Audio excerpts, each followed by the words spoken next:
1% of dudes rapping, they ain't nice as me. 98% ain't live the same type of life as me. The judge gave me life and then they sent me where the life is be. That level 4 with depth and vice, the type of stuff they like to see. Two choices, fight or flee. I refuse to die a chump. I never been a mark, but damn, it's scary when that riot jump. I seen dudes cry, get pumped, and some sexually brutalized. Knew a dude who lost his life and he was only doing 5 year-long racial fights when homie all you do is ride. Lonely days and nights up in a hole causing suicide. From the moment you arrive, you see the Mexican mafia, AB skinheads with big giant swastikas, pro-black philosophers, the BGF, the Kumi, and Muslims who will murk you from the nation to the Sunni. That MS was loony, quick to ride up on they rival. Even Christians went to church, hide knives up in they Bible. Political and tribal, the Crips and Damus, the Long Beach, the Hubs and the Dubs and the Grooves, the IE, the Bakersfield, the Dago Pyrus, the Hustlers quick to roll, the gangsters gon' move, whatever click you choose. Say what's cracking, YouTube? It's your boy 16 to life, and I'm back like I'm on a pro violation. You're down. Now, for those of y'all that's new to my page, in 1994, I got arrested. I was eventually sentenced to 16 years plus life, and I served 24 years straight in the California prison system. Yeah, that's me gassing right there on that intro. And if you want to get that song, it is available only for purchase directly from me on a 10-song EP that you can get on a digital download. I also got 2 other mixtapes, one with 16 songs, one with 13 songs that you can get them on a digital download link as well. They are $20 a piece or $45 for all 3. If you're interested, hit me up on my email, 16tolifemusic@gmail.com, and I'm going to get them to you ASAP. Now check this out, man. Today I'm going to be reacting to a Vegas channel, right? A Vegas. I don't know if this is a prison channel or just a Vegas channel, like a hood channel, street channel, or whatever, right? So the name of the channel is Terrell Stewart, aka Big Mitch, man. So yeah, this one is called something along the lines of how the war between the Sureños and the blacks changed the Vegas prison system, man. So let's hop right into this video. What happened in the prison of Nevada, man, back in the days, you could say back in the Black Warrior days, in the Aryan Warrior days, the strongest, you know, who had a strong dominance in Nevada prisons was the Aryan Warriors. Okay? Back when there was only like NSP, which is the oldest prison in Nevada. It was built in 1865. Jesse James, the bank robber, was locked up in NSP. The James brothers. That's how old it is. But NNCC is the second oldest. And then you had Jean, Nevada. Them was the only 3 prisons that the state of Nevada had. There were no Elite. There were no Indian Springs. There was no, I think Warm Springs came a little later. But there were no Lovelock, High Desert, none of that. It was just NSP, NNCC, and then Jean came. And NSP and NNCC, that's where a lot of blacks, you know, back in the days, African Americans got killed. Paul Mason got killed at NSP by the Aryans. Danny Clark killed Paul Mason. And Danny Clark was a white guy that ended up getting out and tried to rob a bar and ended up getting his head blown off. But he killed Paul Mason because Paul Mason kept slapping him up over gambling debt. You know, Aryans told him if he didn't take care of that, they was going to take care of him. So Paul Mason was getting his hair cut or whatever, and that's when he got stabbed. Doc, a white boy hid in the trash can, excuse my French, but a white boy hid in the trash can and up in NSP while Doc was headed to the shower and stabbed Doc 40-something times. Jumped out the garbage can, stabbed Doc 40-something times. You know. That's crazy. Both of those sound like interesting stories. So I may come back to this and get those names and try to do a little research and possibly do an individual story on those things too, man. They definitely sound interesting. Blacks was dying up in NSP. The Indians killed a couple blacks, I think, in the kitchen. Until the brothers in a clipper room handed out mixing paddles, those big old mixing paddles. And they had to use those mixing paddles to keep those Indians at bay because they was locked in the cage and they had killed a couple brothers. At NNCC, in the kitchen one morning, the blacks knew that the whites was up to something. So they told each other, don't go eat breakfast. But you had some blacks that couldn't miss a meal. I spoke a little bit on this in my last videos. And they went up in there. And they ended up getting killed. So, with that, a lot of blacks back in the days, that's what brought forth the Black Warriors and stuff like that to offset those type of stuff, because you had COs working with the white, Aryans. Now that's crazy. You hear accusations a lot of times in different prisons that the guards often will, work against the blacks. And then when he says back in the days, I'm curious to wonder, or I'm curious wondering about exactly what time period is he talking about. It would be interesting to find out too exactly what time period is he talking about. Early 60s, 70s, 80s. Yeah, that's something that interests me. And that caused a lot of, blacks to lose their life. But what happened was, as like I say, the gangs started coming into the prison system in the early 80s. And you had Parus, GPKs, GQs, OGs, people like that started to come in the prison system. So the landscape started to change, and the dominance that the white boys had, excuse my French, I ain't trying to be racial or nothing, but the dominance that they had, they didn't have it no more, because the gangs started to overtake all that. And plus the Aryans, they started messing with what was known as crank back then. So a lot of them got strung out, and the landscape started to change. The gangs basically crushed the Black Warriors. So the black gangs, positioned themselves to be the new power structure of the NDOC prison. And so, with the influctuation of gangs, they built more prisons. Indian Springs came about, eventually they built Ely, then they built Lovelock, and they built High Desert. Now, what happened with the Mexicans? Nevada Mexicans was never hostile. The Vegas Mexicans, they grew up with blacks. So there was never no racial tension coming from the streets or coming into prison. Now, when you go in prison, of course, there are going to be racial incidents, because everybody is tribal to a certain extent. Whether it's over weights, whether it's over whatever. It's going to be incidents with a bunch of men in a place and all that testosterone in there. It's going to be fights anyway. It seems like that's true in whatever prison that you go to. Some of the prisons that I've seen, prison shows, once individuals get to prison, it seems like they always will section themselves off by race, whether the presence of the California politics is there or not. People tend to just identify and find a certain commonality more times than not with people who look like them. Then you couple that with the circumstances of being in prison, and I think that's what makes people tend to identify and hang with people of the same race, whether it's a gang presence or not. But what happened is, our prison system is not like California's or Seattle, Walla Walla, or somewhere like that. It's not like that. Our towers, they basically have shotguns. They have mini 14s, but they're in the towers that's like way out. So if you try to escape, you're 9 times out of 10 more likely to get shot by a mini 14 or something like that. But on the yard, in the kitchen, in places like that, they have shotguns. They do damage, but they don't kill you like that.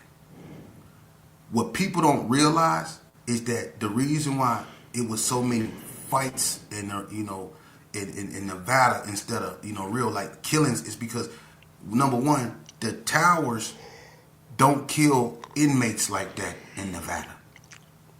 In California, I'm pretty sure there have been so many inmates killed by the gun tower that it's a shame, or by dealing or having interactions with the goon squad. Out here in Nevada, it's not like that. There have been situations where inmates were killed, like in High Desert. Some Hispanics got into it, and one of the Hispanic males got out of his handcuffs to get at another Hispanic. And the tower, after the Hispanic guy got out of his handcuffs and attacked the other guy, the tower, and this happened at High Desert State Prison, the tower shot the guy that was handcuffed instead of the guy that got out of his handcuffs and attacked him. Damn, that's a cold situation, man. So imagine, and I don't know how many people watch my channel that ain't never been to prison, but me personally, anytime I was handcuffed in prison, I automatically felt vulnerable because anything can happen. This is prison. You got your hands behind your back. You getting escorted across the yard, especially if you're in there for any type of crime that perpetrated an act of violence on somebody else, because you never know when, that person's homies, loved ones, or whoever pops up, right? And so just me personally, anytime I was handcuffed and brought out in an open area, you feel a certain amount of vulnerability. And so this dude, he's describing somebody's getting stabbed, and then on top of that, to have the guard accidentally shoot you while you handcuffed and kill you. Cold situation. He shot the guy that was getting attacked in the face and killed him. Now that was one of the first time we ever heard, and I did 20 years. So I'm not speaking I'm speaking from 20 years of experience. I never heard of the tower killing an inmate, not at Ely. And they shoot at Ely. Ely and NSP is probably the two prisons where they shoot the most. But they don't kill inmates. All right? But in High Desert, when the Hispanic got killed, and this was like 12, 14 years ago, when the inmate got killed, that was one of the first times we ever heard of the tower killing an inmate. Now, it's been incidents where, like at NNCC, Jamie Klein, he lost his life because of an incident with the COs up there. But the COs don't kill inmates out here, whether from the tower or the goon squad. It don't go down like that. Our towers don't, have, they don't shoot live lethal rounds at you to kill you out here like that. As opposed to California. Now, you can say, well, that's weak. You can say whatever you want to say. But that's just not how our prisons are structured. We don't have shoe programs, level yards, level 2. We don't do none of that. Everybody is integrated for the most part. Now, what happened was, Let me just pause that real quick. That's real interesting that everybody is integrated, right? Integrated. Because I know some of you may know, I did a story maybe about 7 or 8 months ago. I had a cousin who unfortunately lost his life out there. I believe it was in Ely prison in Vegas, or Nevada, excuse me. And he was stabbed, several times. His mother didn't really get a whole lot of information, right? I have a homie from my neighborhood who's actually locked up out there in that particular prison. And so when he gets home in a few more years, because I believe he was there, and of course he doesn't want to go into detail in a letter or over the phone. So when he, happens to get out, maybe I'll be able to find more information. But he was just saying that they have everybody, mixed in together. So I wonder if it's still like that, or is he speaking of times when he was incarcerated? Because of, the openness of, most of the yards in Nevada. In 2004, I watched, the Nevada Mexicans become more structured and more, you could say, California influenced, because the California Sureños basically came out here and took over the Vegas Mexicans, with some of them, and the ones that didn't want to be up under California formed Nevada 13. All right, but it wasn't enough for them, because a lot of Nevada Mexicans also chose Southsider. And so in prison, what happened is the Southsiders was too deep.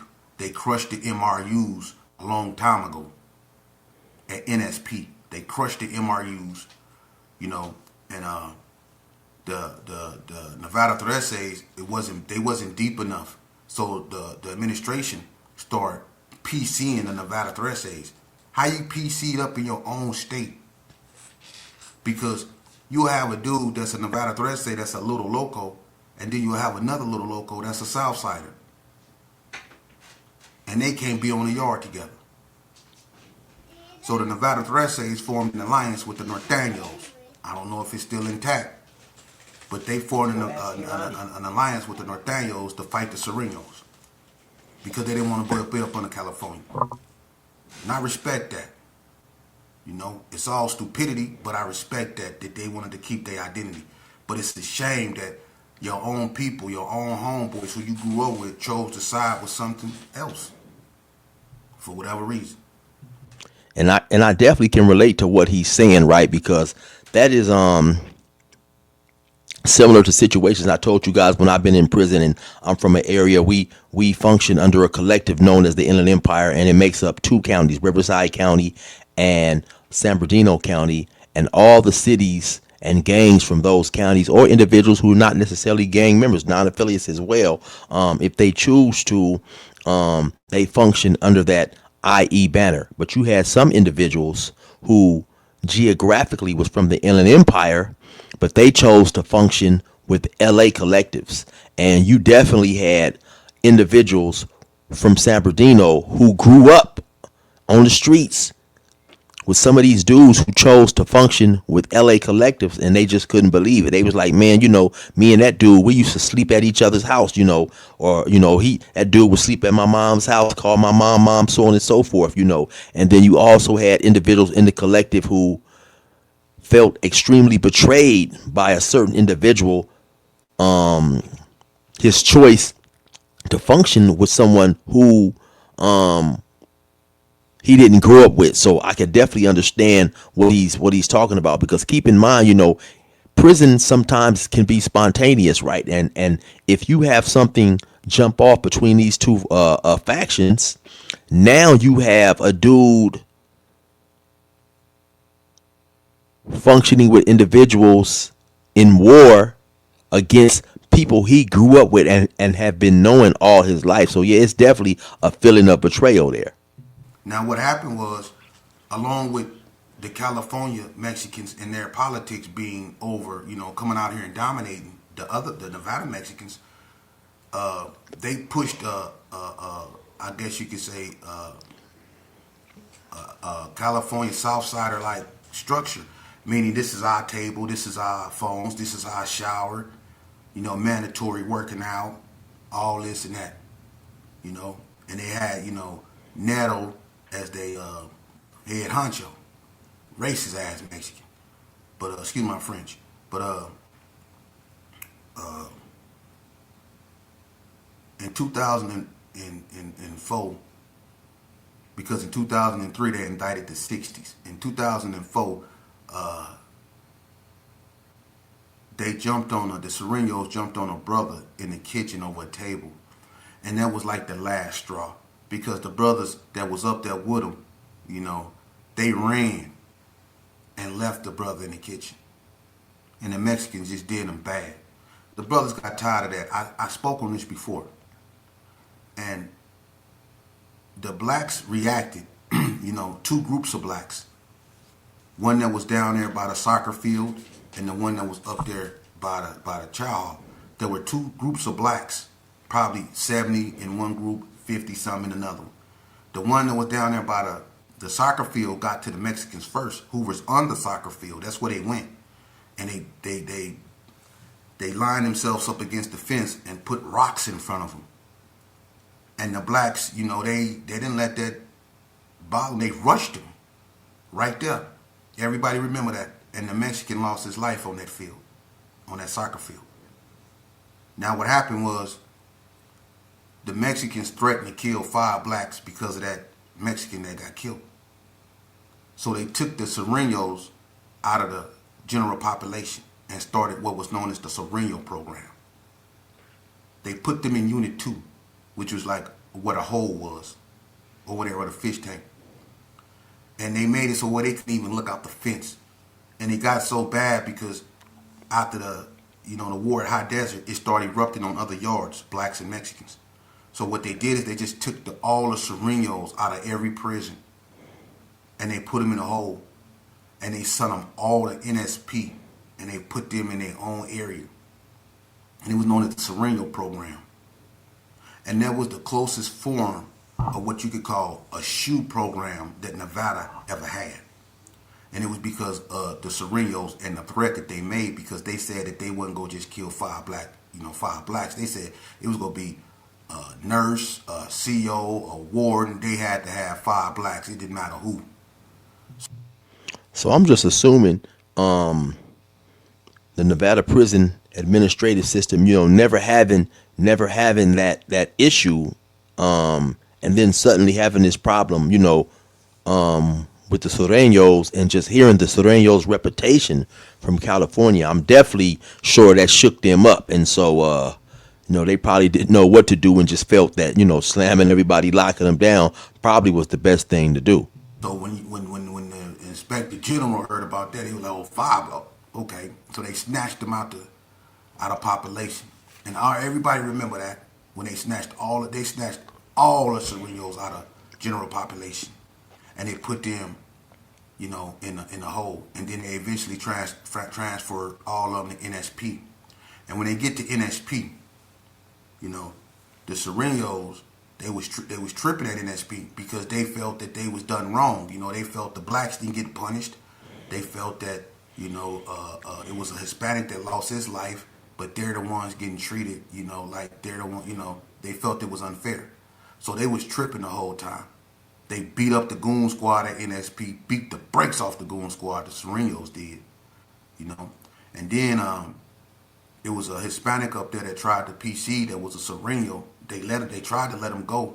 I don't know what he did. I'm not getting into that. But he went to Jimmy Baca, who was the ward, and he told Jimmy Baca he had to get off the yard. Jimmy Baca refused to put him in PC because he wouldn't tell him why he had to get off the yard. He didn't want to tell. He said, "I have to go," but Jimmy Baca didn't want to let him off the yard, so he sent him back to the unit. Them Sureños killed that boy in a cold way. They smashed him, put his head in between the door, and just kept ramming the door, man, and against his head, man. And it just, I'm gonna leave it at that. It was gruesome. So they wasn't playing, but everybody in the prison system seen that the Sureños was now moving different. They wasn't like the Sureños that we were accustomed to back in the day. They were more militarized, structured, efficient, proficient. You know what I mean? And they became a real threat, and from that point on, because there's been a lot of incidents where it has been going back and forth because as time goes on, more and more Cali, Mexicans, Hispanics are coming out here, and it's reflected in the prison system. Now, it's a shame that it's like that because for one, the Vegas Mexicans and the blacks, for the most part, never had any hostility. We all grew up together. Droopy, Jamie Mendoza, Droopy from Little Locos, rest in peace, his sister Angel. Laquito, we all grew up together. Danny Kavecki, Cricket, Danny Boy from Sanchucos. We all grew up together. Sambo, Tiny, Jeff from Little Locos. We all grew up together. We all knew each other, man. Nelson Delgado, Rabbit, Flacco, rest in peace, from 28th Street, both of them. We all grew up together. Lil Man from Little Locos. Juan Baca, from Sanchucos. As I'm sitting here listening to him name these gang members by their gang names and then also their government names, I can't help but think about how it's crazy, right? Because even in California, you'll hear a lot of these dudes who get interviewed on YouTube. Some of these older Crips and Bloods, well respected, right, in the streets and in prison, give the same story. Talk about how they grew up, with Mexicans and they was friends with them, and talk about their experiences and stuff like that. So it's just crazy to, sometimes sit back and think about the times when relations was not so good between the blacks and the Mexicans, and wonder how did it ever come to that point. It's crazy how you have a lot of people say, man, I don't understand how the Mexicans can be so cool with the whites in prison, you know, considering the fact that Mexicans and blacks grew up in the same areas, went to the same schools, had real close relationships. And, that's it just does make me wonder what really transpired to make things, get to the point that they eventually got to, right? Because like I say once again, you hear a lot of talk about how blacks and Mexicans were close in the 70s growing up, and how they borrow from each other's culture. If we gonna keep it real, man, you have a lot of black culture, that's a lot of black gang culture, specifically, that's influenced by Mexican culture, and vice versa. So it just to hear this stuff, and to hear that it happens, pretty much everywhere, once again, just makes me wonder what transpired to make things take a downhill turn. Trickster, Angel, all of them, man. We all grew up together, man. It was never no hostility, But for some reason, when the influctuation of 18 streets and all that came out here, things had to change, When we used to see each other in prison, we used to acknowledge each other because we went to Elko, we've been to Tennessee, we all grew up in juvenile. We didn't been on a wrestling team. We all didn't been on either the football team, ran track, or did something. We knew each other. So when we seen each other in prison, we acknowledged each other. We dealt with each other. We dapped each other. We embraced each other. But when the Cali Mexicans, the Hispanics, started coming out here with their politics in the prison system, that changed. We no longer can touch each other. We no longer can dap each other. We no longer can be cool like that, They had rules. You can't smoke behind blacks. You can't do this. You can't do business with blacks.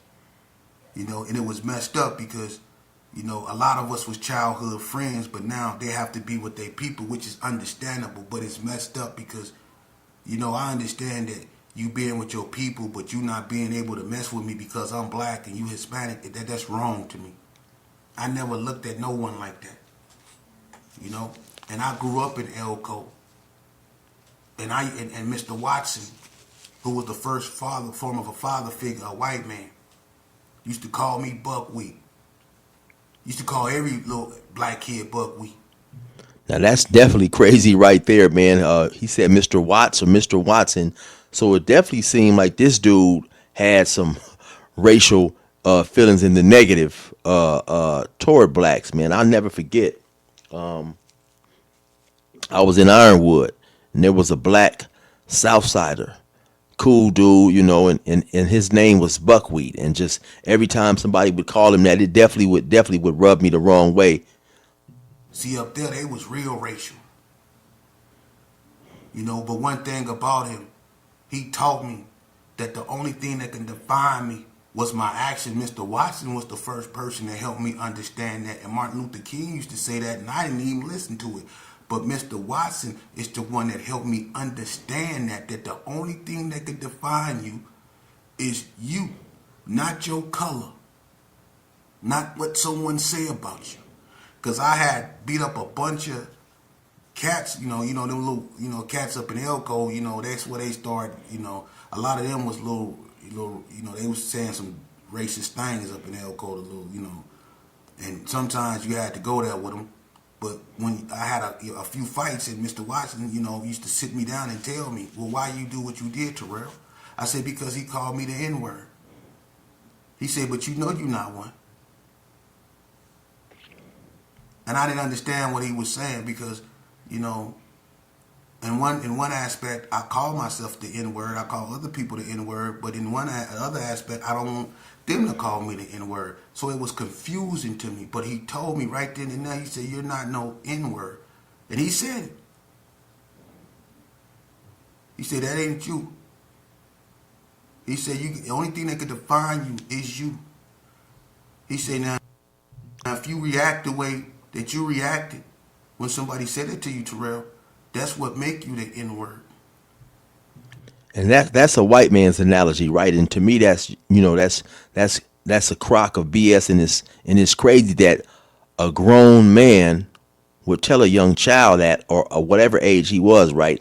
And a lot of times I'll see people in the comments, when you see a video of a black person, fighting somebody because they have called him the N word with the hard ER, right? And then the comments will say, well, I don't understand how this dude is so controlled, or how you guys let a word cause you to act emotional, right? And honestly, with me, the word doesn't even bother me when somebody of another race calls me that with the hard ER, right?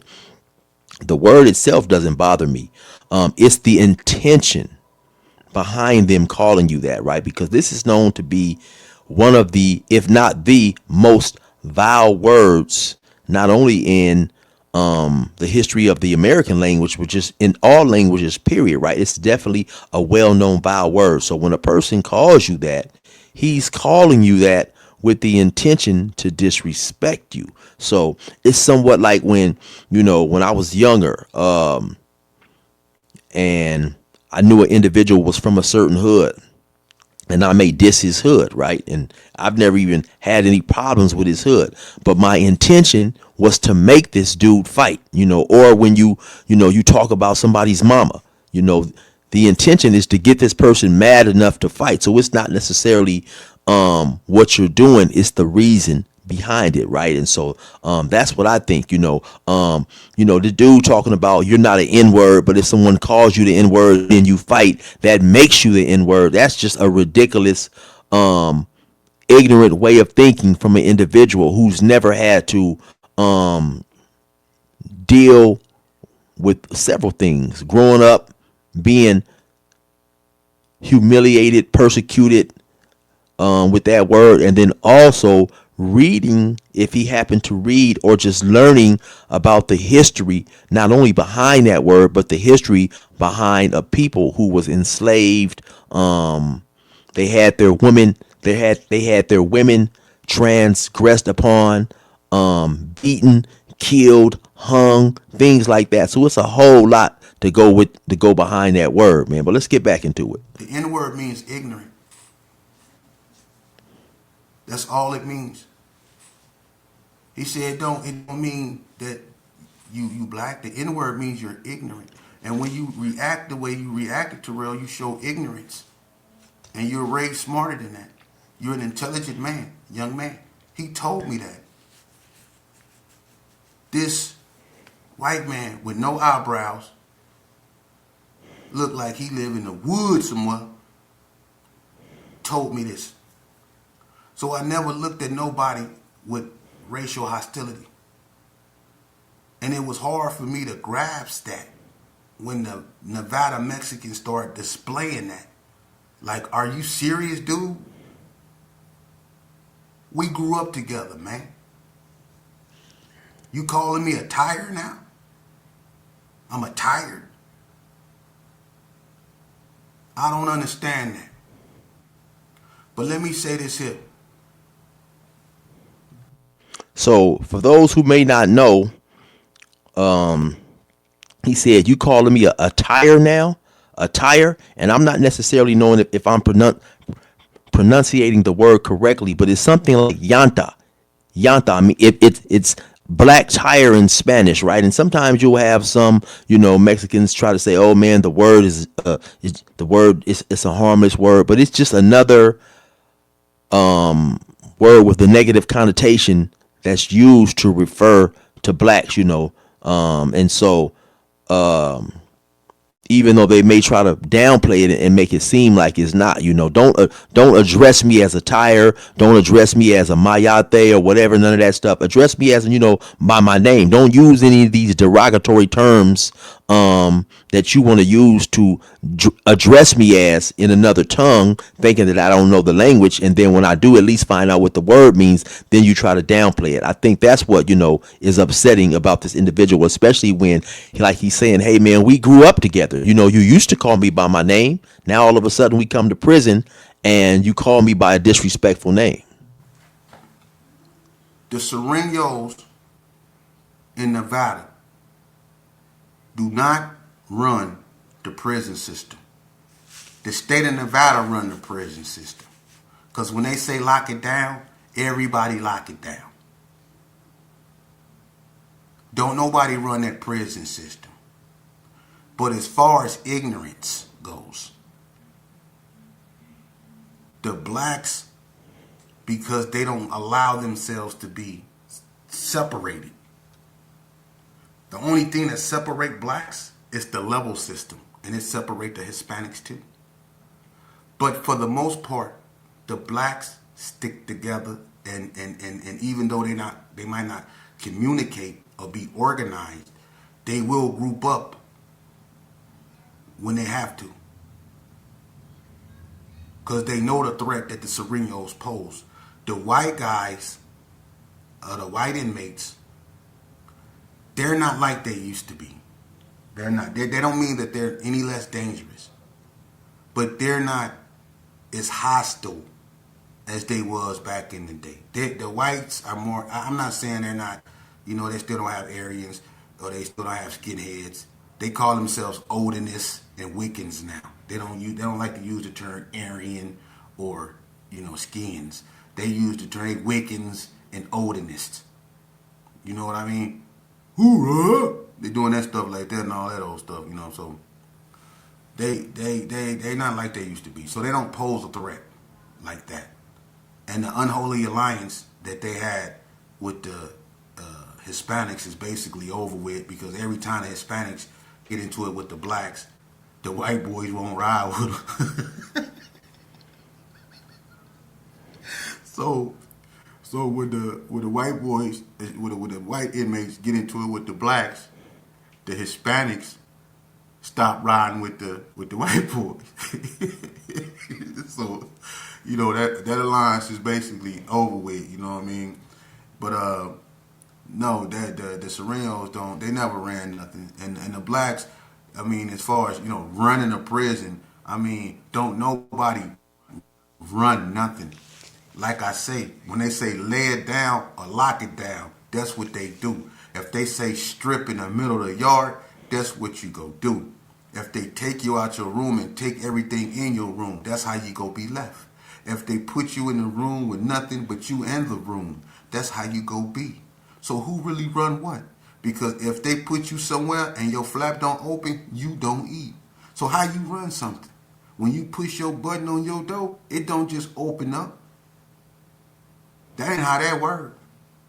See, when you go to a door in prison and you try to go out of, it's not like it used to be. It just don't open up. You got to put your name on this. You got to fill out a kite for that. It's on controlled movement. And so I'm gonna pause it here. I'm gonna end it here, man. And the name of this channel was Terrell Stewart, aka Big Mitch.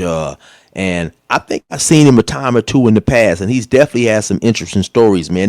To me, I'm always interested to hear about the dynamics in other states and other prisons, man. So yeah, if y'all get a chance, man, y'all definitely go check his page out. Once again, it's Terrell Stewart, and he's spelling that Terrel, and then Stewart STEWART, aka Big Mitch, man. So y'all slide there, check his stories out, like, subscribe, and rock with his page, man. Anyway, you already know what it is. It's your boy 16 to life. Resume number program.